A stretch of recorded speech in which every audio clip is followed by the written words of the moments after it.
He had been away on pack business for 3 months. He probably wouldn't let me go easily tonight as I had expected. He was rougher than usual.It was, as if he was all feral wolf instead of just mostly wolf like he typically was. Griffon didn't stop his thrusts until I was too exhausted for more. His wolf shining in his eyes and his face twisted in a snarl the entire time. *****. When I woke up, I found myself alone in bed. Instead of the usual silence I typically waken to, I heard running water came from the bathroom. I frowned in confusion and looked in the direction of the sound, surprised to see Griffon's tall and muscled form reflected in the glass door of the shower. He usually left immediately after our encounters.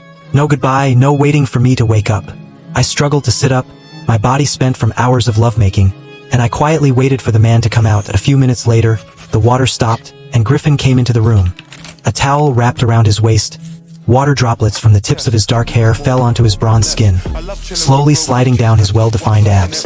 His face was finely chiseled, exquisitely handsome, with sharp, distinct features.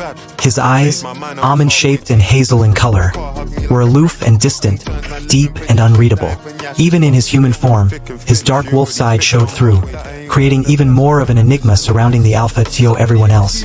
He was charming yet distant, friendly yet aloof and unattainable. With one glance, people could tell he was not an easy man to get along with, but not completely impossible.To me. He was simply cold, harsh, and unreachable even when he was inside me. Seeing that I was awake, he gave me a stony look and said, "You don't need to come anymore." I blinked, clutching the covers tightly around my body. My knuckles white as a sliver of panic raced through my heart. What did he mean? Griffon turned around, went to the side table, to the papers he'd been looking through last night. He shuffled through them, then tossed one onto the bed in front of me. "I'm canceling our contract. You're fired." I felt the blood drain from my face, and my heart stopped for a minute. Fired. Not "we're breaking up." Fired. Regardless as to how our relationship had started, regardless of how I'd come to feel about him, I knew this day would come. Because in reality, we had no relationship.